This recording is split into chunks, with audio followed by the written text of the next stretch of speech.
सुबह सुबह बर्ड ने काफ़ी शोरगुल मचाया हुआ होता है इधर।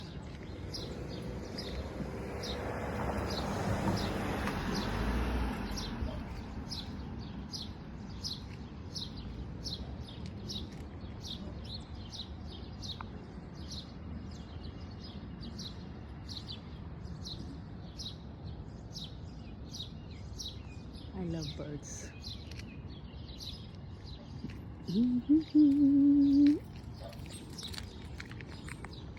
ऐसे ही दिमाग में आ रहा था कि मिरेकल्स और मैजिक में क्या फ़र्क होता है। Miracles comes from the God and magic from the human। और जहाँ तक मुझे लगता है, अय्या स्क्वायर कहाँ गई? क्यूट सी स्क्वायरल थी। कैसा राज है इन बर्ड्स का आसमान में नहीं। हाँ, तो मैं क्या कह रही थी कि जो मैजिक है वो लोग करते हैं एक दूसरे के लिए, किसी उल्टे सीधे कामों के लिए। तो एक तरीके से क्या है, शैतान की तरफ से आता है जो जादू है। और जो मिरेकल्स है, जो कि आश्चर्यक्रम है, वो परमेश्वर की तरफ से आता है। और उसको हम जादू नहीं कह सकते हैं, उसको हम मिरेकल ही कह सकते हैं। क्योंकि परमेश्वर के पास क्या है, सुपर नेचुरल पावर है। वो कब कहाँ से क्या कर लेता है हमको पता भी नहीं चलता। अब मुझे अपनी स्क्वायरल नजर आई।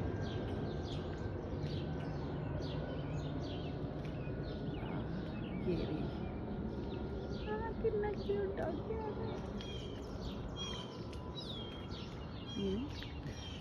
तो जादू हर कोई सीख सकता है, जो सीखना चाहता है उल्टे सीधे magic. Good morning. So cute.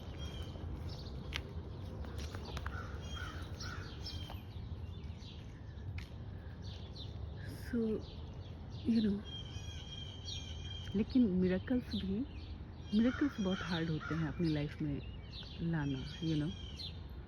Miracles के लिए हमको परमेश्वर की नज़दीकी में आना होता है, और फिर हम अपने जीवनों में अद्भुत कार्य देखते हैं। ये कितना खूबसूरत ट्री है, एंड उसके पास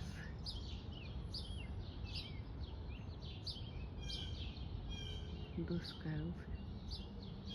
कहाँ चली गई?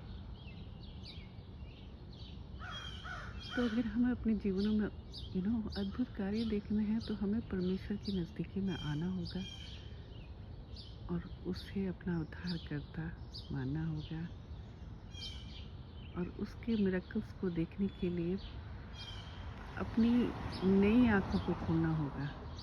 और जैसे जैसे हम उसके मिरेकल्स को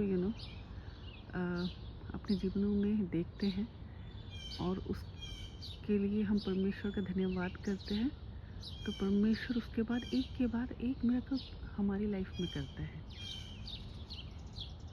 तो इसलिए परमेश्वर का प्रचार दिल से और बहुत ही बिना किसी स्वार्थ के हमें करना बहुत ज़रूरी है, और परमेश्वर की दी हुई हर चीज़ को सराहना बहुत ज़रूरी है।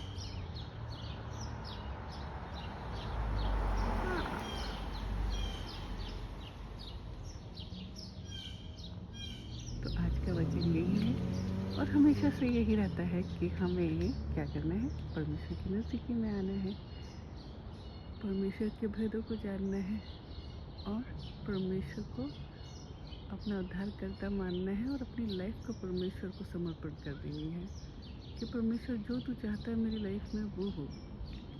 क्योंकि हमें पता है हमारा परमेश्वर हमारे लिए बेस्ट ही चाहता है। Thank you. आमीन। हालेलुया।